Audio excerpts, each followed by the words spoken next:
I'm Em Sutter, better known as Pints and Panels. And I'm Don Tess, better known as the Dawn of Beer. Welcome to episode 52 of the All About Beer podcast. Every 2 weeks, we talk with leading experts and take a deep dive into one topic in beer. This week on the show, we have a very special guest. We're going to be talking about beer myth and romantic facts with beer writer Jeff Alworth. Please visit allaboutbeer.com and follow us on social media at allaboutbeer. And if you're feeling generous, please visit our Patreon page, patreon.com/allaboutbeer to support this show and others. So Don, do you have a favorite romantic fact or beer myth that you want to talk about?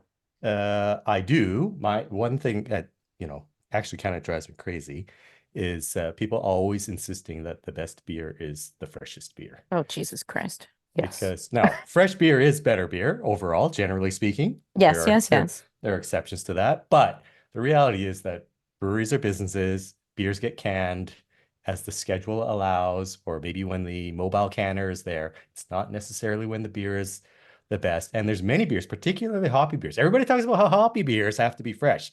No. Well, hop burn is a thing, and Such a thing. Yes, time helps hop burn.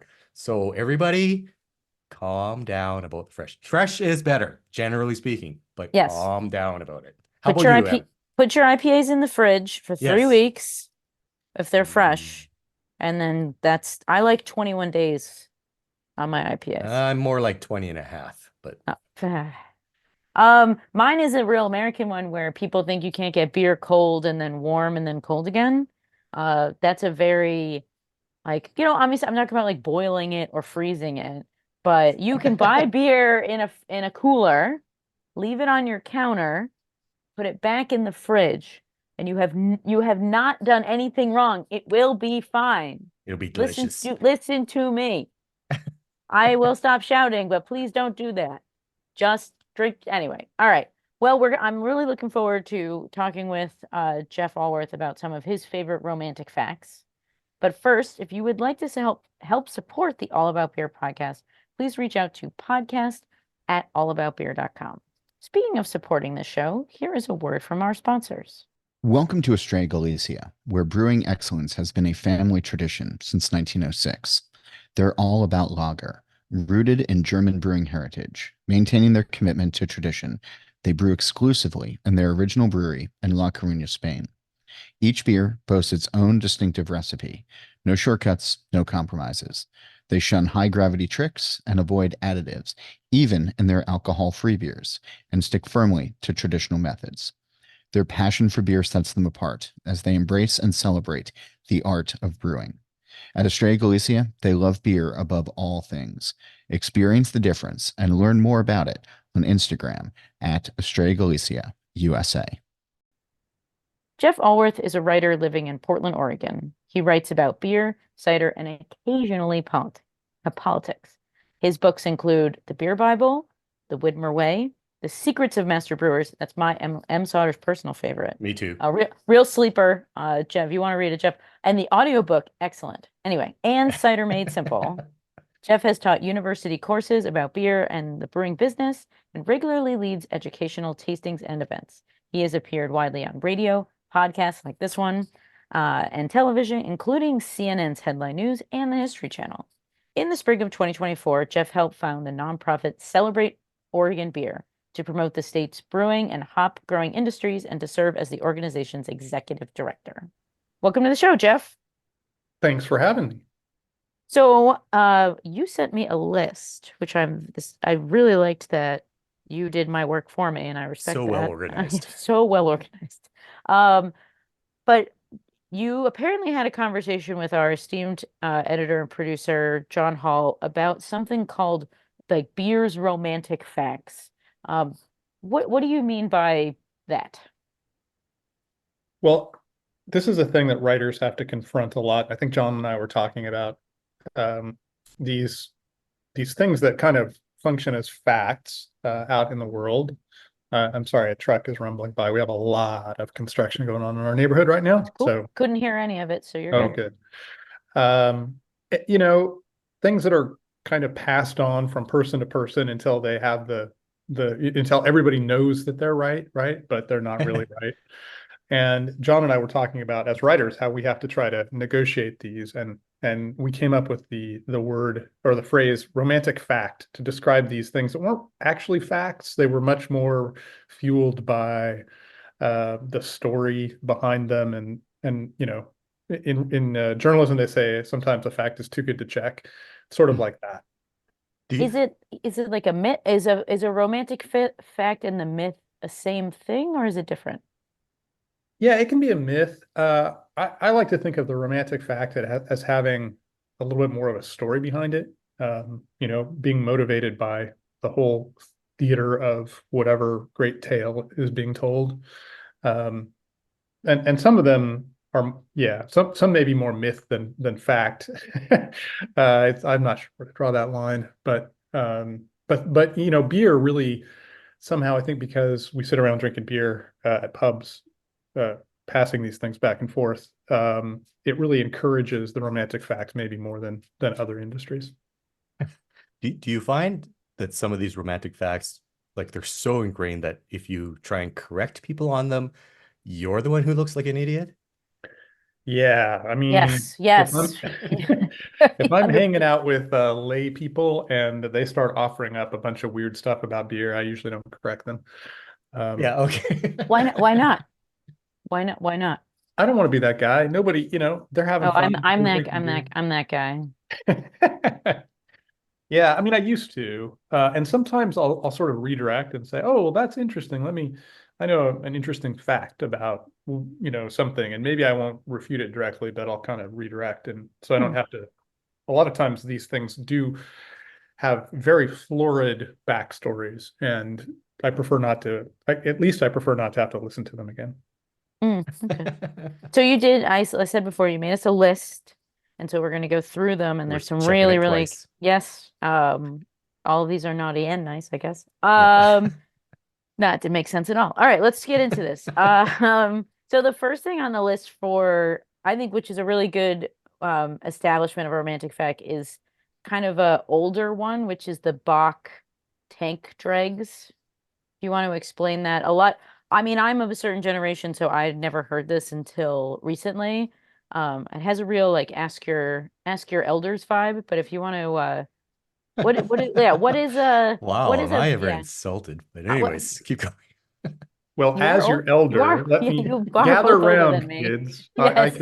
I'll tell you what this was all about. So I think the reason I wanted to talk about this one first is because it sort of illustrates the dark ages, pre-internet, where and also kind of pre-craft beer, where people didn't know anything at all about beer, and so they would say really preposterous things that don't pass muster now because just generally we have a far better base of knowledge than we used to. And also, if it sounds really preposterous, people can pull out their phone and do a spot check, and and things like this would not survive. But the story is that when people used to tell this with just total conviction that Bach beer, and I think these are mostly Americans. I think this is an American romantic fact. Bach beer was produced by taking the dregs or the bottom part of the vat or barrel. I mean, people didn't even know what they were talking about, so it's a little bit hard to untangle what actually they were talking about. But anyway, that if you left a beer long enough, the dregs or the bottom of the barrel would become Bach, and that's where Bach came from. That was the story. Right, because nobody cleans the brewery. Yeah, there's so many like that's it makes no sense because like No, it it really makes doesn't. abs there it you wouldn't leave beer in the bottom. Maybe it's kind of like a krausening situation, but like even then, Whoa. like you wouldn't leave beer in like a no, I'm not. There's no way that this is possibly true. I'm not like I'm I'm just not like impressed, like Bach is a rare enough beer style. I'm just impressed people talk about it at all. I what think that was part of the thing too. It was there were a few national examples, and they typically were darker. So maybe Ah, that was part of it. And back in the day, we had a few words floating around, and they seemed old-timey, and they spoke of a past that was inscrutable to our modern minds. And they were words like ale and Bach. And we didn't really know what they were, but they seemed cool and interesting, and maybe, Duke Wilhelm or Shakespeare used these words way back when, and they meant something. Well, But there's that yeah, but Bach's also a beer that's only brewed once. It's a rarity. So if you don't know the brewing process and this beer shows up in the springtime Mm. and you This don't is, know, yeah, and I think this might be part of the fact, right? So they kind of understood that maybe Bach was a long, because Bach is typically a stronger beer. It's typically longer, lagered for longer. Um, and I wonder if somehow in the midst of time, those facts got fed into this thing. So the aging piece, which is sort of true, became the dregs piece. It's very difficult to guess the mind of this game of telephone that goes back decades. that is a real shiner of a romantic fact. Yeah. Next up, okay. brewery ages. I think you're referring to one in particular in Germany, but maybe it's more than that. Well, there's a whole bunch, really. I mean, the thing about so there's romantic facts that exist sort of outside of the beer industry that people tell about in breweries, and then there are romantic facts that exist within the brewery where within a brewery or within the industry, people really believe these facts, but they're also romantic. And then there are these facts, and this is the third kind, which are forwarded by breweries to create a mystique around their brand, or to confuse the customers, or in this case to connect themselves to a more distant past than they actually merit. Um, and European breweries are far worse about this than American breweries. I don't really think we have a lot of American breweries that are claiming to be really old when they're not.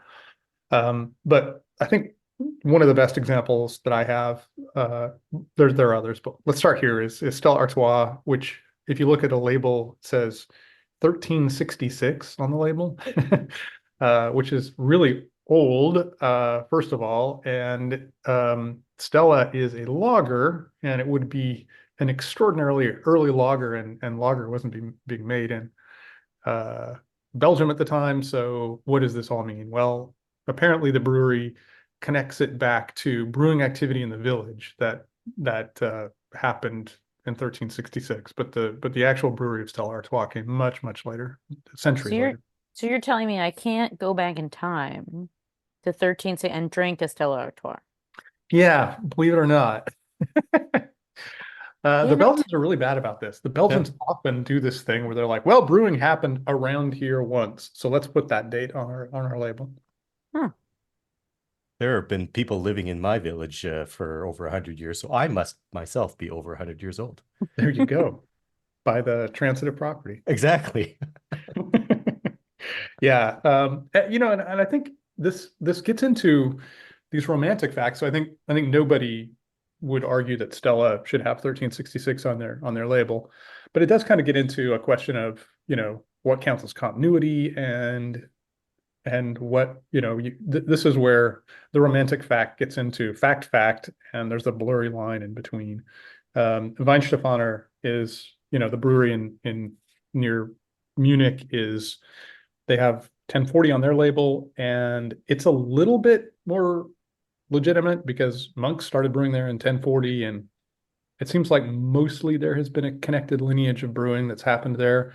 Although the there is a pretty vast area, and the brewery has moved around a lot. But it's no longer owned by monks, and there might have been breaks, and so it's, how do we think about that? It's there's definitely more continuity there, though. Right. So that I don't know if that's exactly a romantic fact, but I question whether that is the oldest brewery in the world. I think that's a good romantic one because it's also one of those it's a bygone era of brewing. It's also one of those myths that's like not really like it's a lie, but like do people really that's one of those like do people really care? I I think don't it's worse than they do they really care. really? I think they want to believe it. I think that's cool.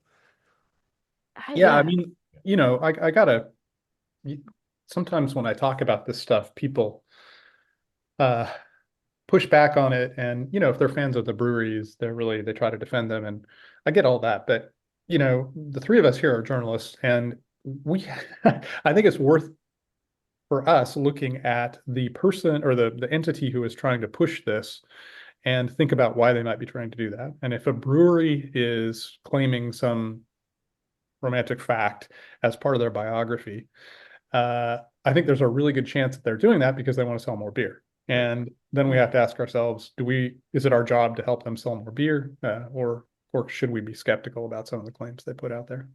I Well, just that's a- want a yeah. huge ass party in 16 years. And they will do that. Yeah. And we should Yes. go. But then it's kind of a lot. I don't know. But you touched on something that I want to talk about, which is the marketing aspect. Mhm. Because you have one here about milk stouts being nourishing. Right. This is this is an interesting one, because in a way, it was far more benign than the slapping a super early date on your label. Back in the late 19th century, Britain changed its laws to allow beer to include things other than malted barley. And so, of course, the second they did that, brewers started throwing everything in their beer. And porters and stouts were the big kind of popular beer at the time. And it kind of makes sense that they would be one of the primary recipients of this new largesse, because stouts really lend themselves to other flavors. But an interesting thing was happening at the same time, which is that there was this belief, and it did not emanate from the breweries. It came from doctors. Medicine was really rudimentary at the time. It came from the doctors who believed that a stout was good for you. So they would prescribe it for nursing mothers. If you were laid up in bed, if you were what they called then an invalid, they thought it would be helpful. And so breweries started to key on this, and they're like, well, we should put stuff in there that seems more healthful. So they put stuff like oatmeal in it. And at one point they put lactose in the beer. You can't really put milk in it because it'll spoil. It doesn't really work, but you can put lactose in it. So they called those milk stouts. And because all the doctors were saying it was great for people, the breweries jumped on that bandwagon and started offering nourishing stouts, invalid stouts, nursing stouts. I think milk stouts were supposed to be good for nursing mothers. These were, of course, all romantic facts. These beers are no more or less healthy than other beers. Is this like a Guinness is good for you, Guinness for strength type of thing?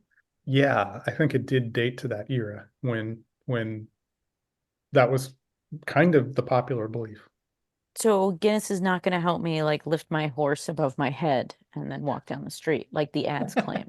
This is Well, full flagrant falsity. disclosure, my longtime sponsor of my blog, Guinness Brewing Company of Dublin, Ireland, uh, who's to say? I mean, they certainly make me stronger. I mean, I'm not, yeah, I'm not, no disrespect. I love Guinness. I love Guinness. I'm just there's a toucan drinking a Guinness, and I'm just like, I didn't know birds drank beer. I see toucans drinking Guinness all the time. I don't know what it's like Oh, over there in Canada. Yeah, we don't really. Yeah, that's fair. I do want to point out that after the foray of lactose in milk stouts, that no brewer ever abused lactose again. That's right. Never I happened. don't see it at all anymore. So Speaking of dark beers, the predecessor to stout was porter, and everybody knows that porter originated as a blend of 3 beers and was actually known for a time as 3 threads. Correct? Right. This is maybe like the mother of all romantic facts. It's really a cool story, because it involves actual brewing. There's truth to it, but also it's total hogwash at the same time. And it goes to show that if you start a romantic fact early enough, then eventually, and it gets written about in every book for decades or centuries, it really becomes solidified as fact. And that's what happened with porter, which was a beer that came out of London in the 18th century. And it was a strong beer, aged in vats, and it would get sherry-like, as the Brettanomyces we now know worked on the beer over time.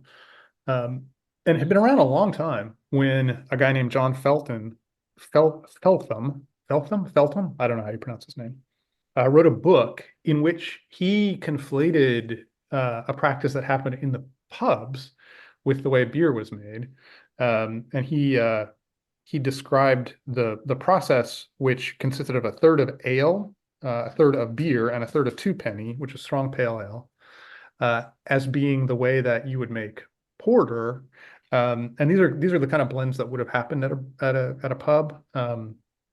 Ale, for those who may not follow 19th century brewing practice or pub practices, ale was a low hop beer and beer was a high hop beer. So brewers would often, or pubs would often blend beer, and that was common. So the three threads were these three different beers, which the publican would brew on, would blend on site for the customer. And this writer wrote that practice was what constituted porter. And for the next 200 years, people continued to launder that. And in fact, if you're old enough like me, you remember reading that in regular beer books, coming up. And I was like, oh, well, I of course don't know anything about English beer. I wasn't alive 200 years ago. It seemed reasonable to me.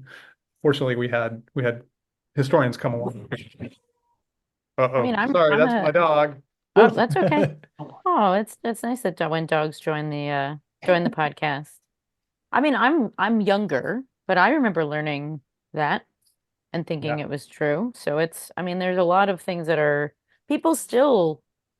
I find that AI has been really enjoyable because they've been really digging up these romantic facts and passing them off as facts. And you're Yeah. like, I'm sorry, computer. Well, AI just repeats stuff, right? So yeah.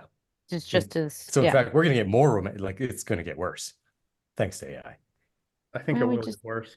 Yeah. Well, anyway, we're going to take a small break, and when we come back, we've got more romantic facts with Jeff Alworth. Craving a beer but want to skip alcohol? Meet Estrella Galicia 00. It's a 0% beer that's both refreshing and full of flavor. Using an innovative interrupted fermentation process, they create a golden, bright beer with floral, hoppy notes, along with aromas reminiscent of pale malts. With its light, crisp, and gentle bitter finish, Estrella Galicia 00 is perfect for any occasion. Brewed entirely in Spain, this alcohol-free beer delivers the authentic taste of Estrella Galicia. Experience the difference and learn more by visiting estrellagalicia.com. All right, we're back. This is one that I like because I actually, when you put this in the list, I was like, but isn't that true? And then I felt foolish, which is good because I want to be correct. And it's when brewers understood what yeast was. If you can talk about that. Yeah, this is a good one. You are in good company. I also had this totally wrong.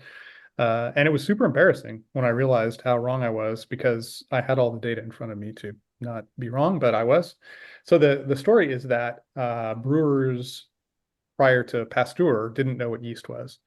And it wasn't just that they didn't know it was a small fungus that converted beer or wort to alcohol and carbon dioxide.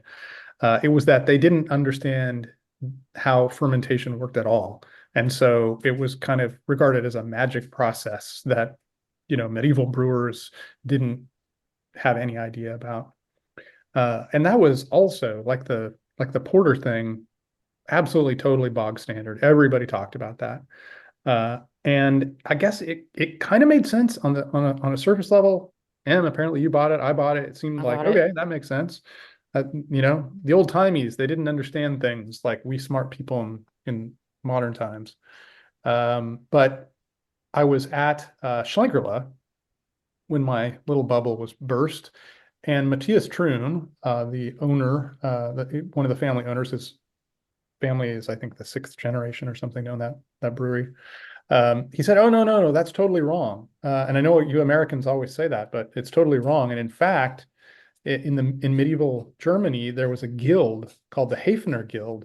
So the yeast people who collected the yeast after every batch and kept it safe and sound. They actually pressed the beer out of it. They had some kind of yeast press. I don't know how this works, which the brewery would then sell that to the poor people for less money.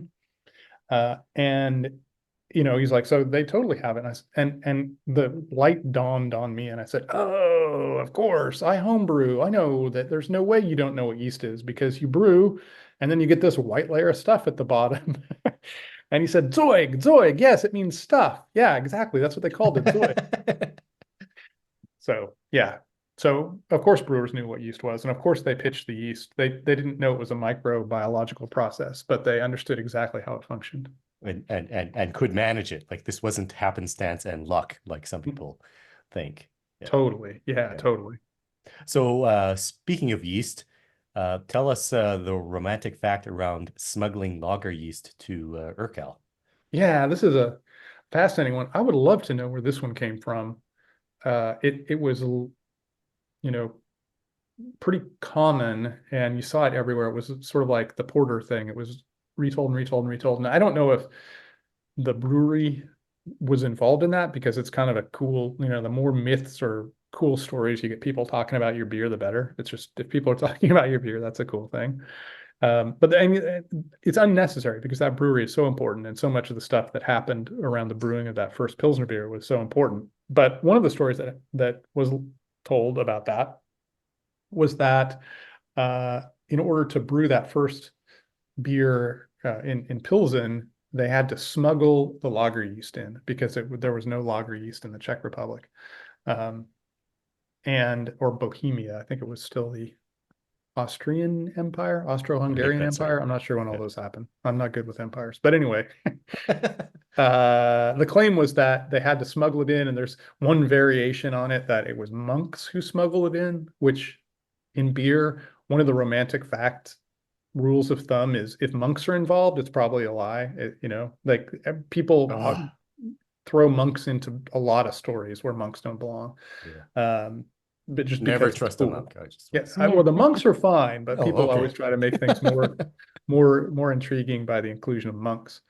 But of course, this is totally crazy. Brewer's yeast is not it's not that kind of commodity. Brewers trade yeast all the time. The brewer at Pilsner Urquell, the Burgers Brewery, was from Munich, so he could have just brought his own yeast. In fact, he bought it. The writer Evan Rail, who lives in Prague and has done a lot of research on Czech beer, I found the receipt. I don't think it was maybe for the first batch, but he was, early on, he was buying his yeast, which is what you would expect that would happen. So who knows where that came from? It just, I guess, captured people's imagination. It was too good to check, so they kept telling that story. But romantic fact. Yeah. So I have a question for you. That's one of them on your list. It's how old is lambic? This is I threw this one on there because this is a disputed. This is one of those things that people debate about a lot now, and I wanted to talk about it. I'm glad you asked about it, because I think it is sort of the inversion of a romantic fact. You can bird dog things so much that you begin to see romantic facts where there is ambiguity or history, or things that are just not easy to pull apart. And the question of how old lambic is has kind of gotten a little currency. I'm going to forget the guy's name, but there's a Belgian, or he might actually be Dutch, writer who is really he really does not like the myths and sort of cool legends that surround lambic. And he wrote a book. He had a website, and he talked about this on the website, and then he finally wrote a book where he wanted to forward the argument that lambic beer was very recent, maybe like 150 years old, not 500 years old, as the lambic brewers talk about.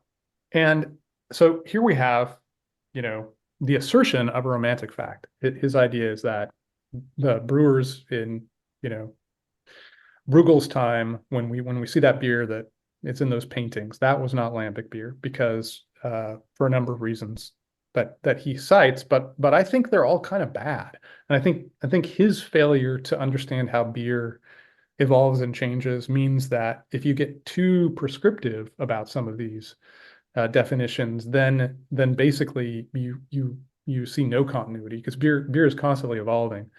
And if you look back 500 years ago in the area around Brussels and you ask what kind of beer people are brewing, you will find spontaneously fermented wheat ale, which may or may not have oats, and which is sometimes served fresh and sometimes aged. But the proportions are different. The word lambic hasn't come into use yet. The word gueuze hasn't come into use yet.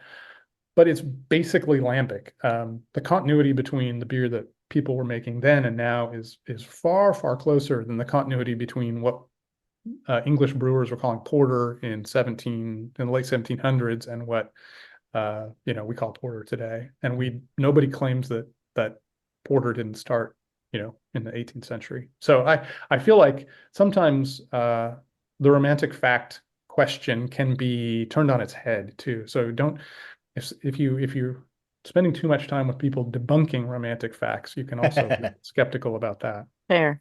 That is Fair. I like that. That is fair. Before the 18th century, porter was only 2 threads. Good one. Let us jump over the pond to America and talk about one of my favorite beers. And the reason I love this beer so much is because I can taste the beechwood aging. Yeah, beechwood aging. Yeah, I threw this one on there because this is a great example of how romantic facts will settle onto a brewery and they begin to believe things that it's really difficult to believe if you step outside the brewery. So I was in 2011, the last brewery I visited before I finished my the beer Bible was the great brewery in St. Louis, the old Budweiser brewery there. And it is, if anybody, even if you're a craft beer fan and you hate Budweiser, if you're near there, you should definitely take the tour. It's one of the prettiest breweries I've ever seen. And I've seen a lot of pretty breweries. So I was hanging out with Jim Bickline. We were cruising around and, it's this ultra modern brewery. They have a lot of incredibly advanced and sophisticated processes. It seems like the kind of brewery where only science guides everything, no tradition. And in fact, they have some old equipment around and that they harvested from earlier iterations of their brewing process. And we were laughing at how back in the day, people thought that equipment was super cool and it did all these great things when in fact it was kind of bad for the beer. All of that, we're having a great time. And then we get to the beechwood aging piece. And for those who don't know, Budweiser is actually beechwood aged. There are these weird strips that they use. It's not quite as romantic looking as you'd expect. Aged might be a bit generous, but go ahead. It's weird. It's weird looking. It's like twisted, and they show it. They're very on the tour. I took the tour at the Fort Collins one in Colorado, and they love to bring that up. They do, absolutely.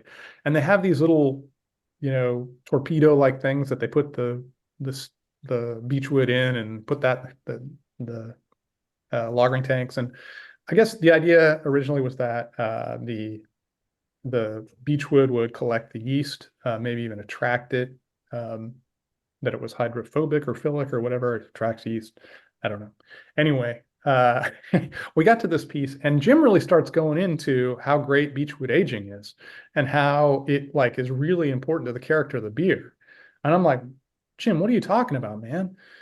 Are you telling me that you can't make Budweiser without beechwood strips? That if the beechwood tree went extinct, that you could not make Budweiser that was indistinguishable in flavor from the Budweiser you're making now? And he sputtered for a minute, and then we remembered our earlier chat, and he started laughing, and I started laughing.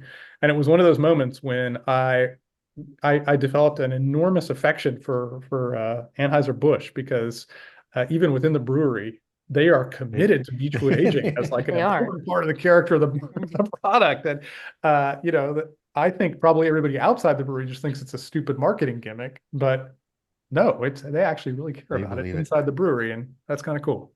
From now on, I'm going to refer to Bud Light as son of a beach.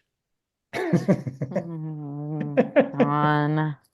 See what I have to deal with, Jeff. That one was. You're laughing. You're laughing. It wasn't bad. It wasn't all right. Anyway, okay. So I want to what the next thing you just wrote is just IPA stuff, and I want to know what that means. Well, I heard I believe you mentioned that you're going to be talking to. Yes, on a future episode, we are going to have an IPA myths episode, but Yeah, I didn't know if there were any romantic facts about IPA that you wanted to bring up. there's Pete is you're gonna have a whole episode on Pete with Pete, and I think IPA is a perfect if you were gonna write a chapter in a book about romantic facts and you wanted to use a case study. I think IPA is a perfect case study, and I think Pete's gonna walk you through all the wonderful romantic facts. So I don't need to get into those, but another one that is on my list is hazy IPAs. Yes, this And I think was we can maybe extend. He may not talk about hazy IPAs because that's an American thing. So we could maybe talk about that as a piece of all of this. yeah, sure. Go ahead. So yeah, you wrote haze has something to do with flavor and hazy IPA. Yeah. So hazy IPAs came along to this region of the country where IPAs didn't have a long tradition, and it was at a moment. We're talking about the early teens when there's this explosion in these new flavorful hops coming on the market.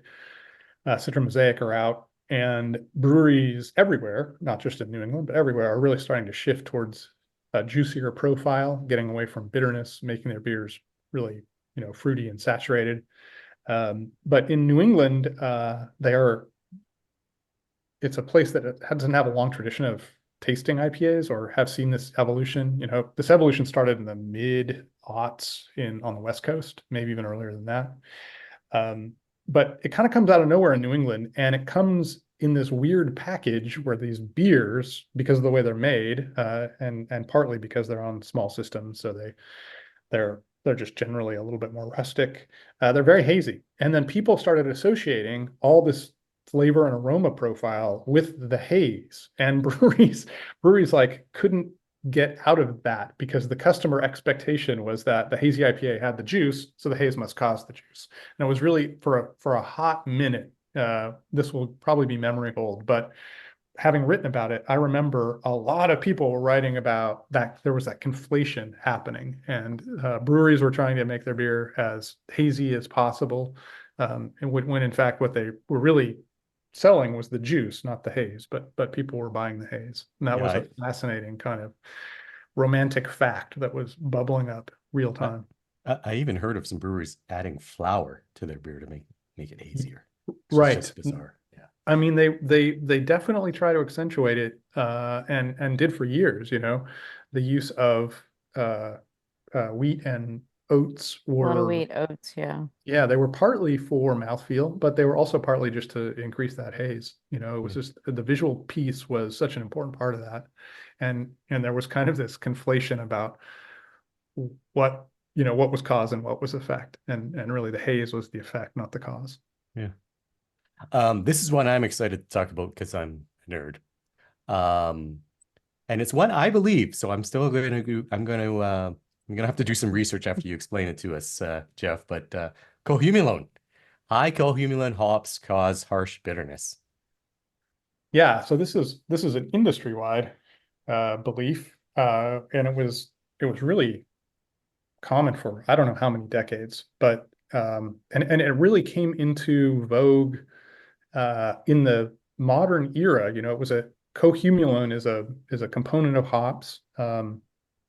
It is I don't know what you call it, a chemical compound. So we had the ability to identify and test for cohumulone. And the idea was for a long time that if you had a high cohumulone hop, it would produce a rugged bitterness.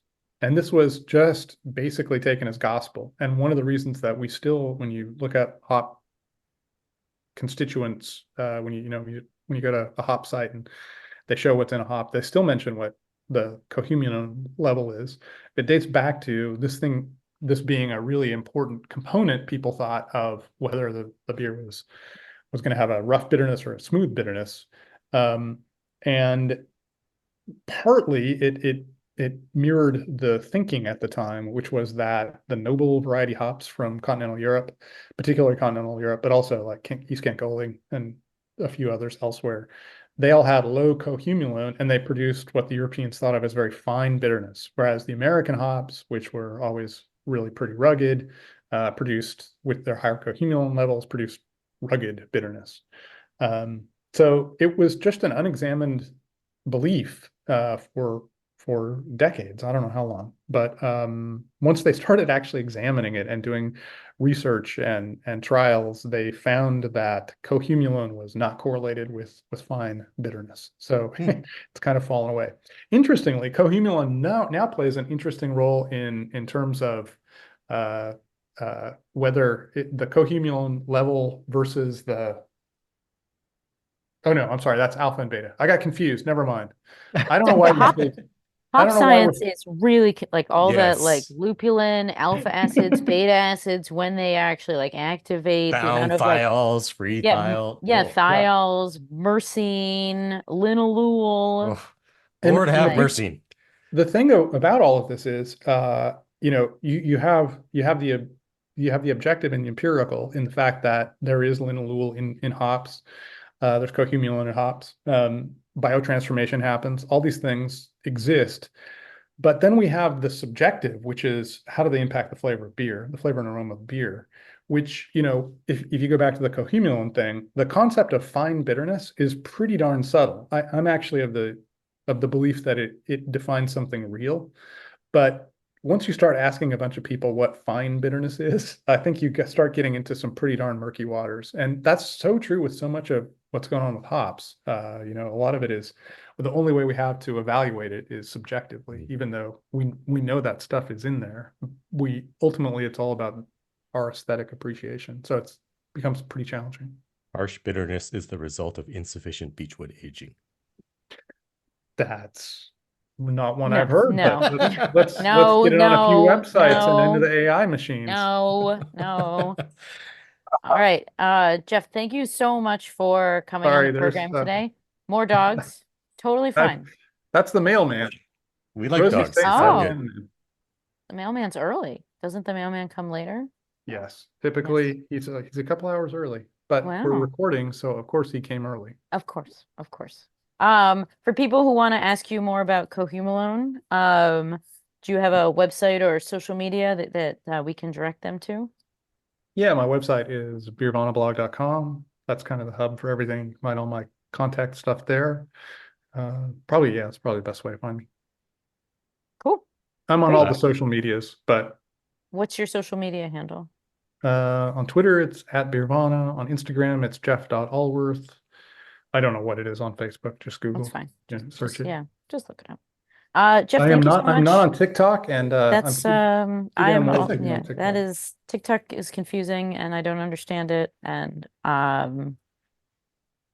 yes. Anyway, Jeff, thank you so much for spending a bunch of time with us to walk through this list. I hope people learned something today. I feel like I did. So really If nothing appreciate it. else, just question the things that people say, That is a very good point. especially if it comes from me. Yeah, I think bringing some skepticism in is something that once I started writing professionally, I started actually looking at some of these things in a way that I didn't when I wasn't writing about them. But yeah, I bring a new level of skepticism in, which you don't have to write about beer to be skeptical of some of this stuff. That's That's right. fair. Cool. Thank you, Jeff. Yeah, thanks, Jeff. Thanks for having me, guys. It's always lovely to talk to you too. Yeah, cheers. Cheers. Cheers. So, Don, what'd you think about that? I learned this was an episode where I felt like I really learned a lot, which is normally we Yes. learn No, a I lot, agree with and that. Yeah. I that agree with the yeast one, like I really and like yeah, if you think about it, because that's like it Isn't was that the you know, lesson? Like, if you think about it. if you think about it, like like they had that broom and they would stir it, and like no, there's Well, people and the who whole last name, Hefner, I comes from know. somewhere. They were basically the white labs of the of the Middle Ages. Like I know a bunch of people named Hefner, and like, oh, okay, that's where your last name comes from. Like, wild. Yeah. I'm really excited because we're going to do a future episode about More myths. IPA, more myths, Yeah. so many myths. So we want to let you, the listener, please email us, contact us at All About Beer on Instagram or on Facebook. Please let us know about IPA myths you've heard that you would like confirmed, or ideas or anything that you've confirmed, and we can confirm and debunk it with you with our extra special guest. What do you think about that, Don? I think that's a great idea. I love it. Please visit allaboutbeer.com and follow us on social media at allaboutbeer.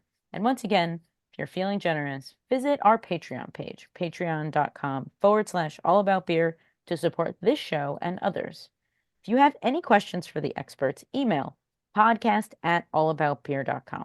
That's also the email for feedback, suggestions, or to inquire about supporting this show through advertising. Don, how can people reach out to you if they want to talk to you about Cohumulum? Oh, I think people should talk to me about freshness of IPAs. There you And go. I am at the Dawn of Beer on X, Threads, and Instagram. And people can drop me an email at dawn@thedawnofbeer.com. And Em, if people want to talk to you about warm and cold beer, Oh, Jesus Christ. Yes, I am at Pints and Panels across all social media, and my website is www.pintsandpanels.com. If you enjoyed this show, please share it with your friends, post about us on social media, and like and subscribe to the show. Please help us spread the word of good beer. And here's a final word from our sponsor. Craving a beer but want to skip alcohol? Meet Estrella Galicia 00. It's a 0% beer that's both refreshing and full of flavor. Using an innovative interrupted fermentation process, they create a golden, bright beer with floral, hoppy notes, along with aromas reminiscent of pale malts. With its light, crisp, and gentle bitter finish, Estrella Galicia 00 is perfect for any occasion. Brewed entirely in Spain, this alcohol-free beer delivers the authentic taste of Estrella Galicia. Experience the difference and learn more by visiting estrellagalicia.com. This show is produced by All About Beer. Visit allaboutbeer.com for articles, notes on this show and others, and to connect via the newsletter and social media. Cheers, everyone. cheers.